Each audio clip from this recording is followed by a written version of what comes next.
देव मनलन की ना कि अभियो उनकरा माथा पर शहर के भूत सवार बा। कोरोना की महामारी से बदहाल हुई लोगों की जिंदगी। बहुत से प्रवासियों ने अपने गांव कस्बों के लिए पैदल ही चलने की ठान ली है।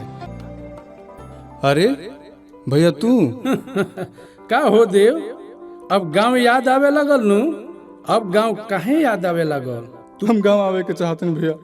मन के चिड़ैया अब काहे पछताए, वाके डगरी हमके बुलावे, अमवा के छौआ याद आए।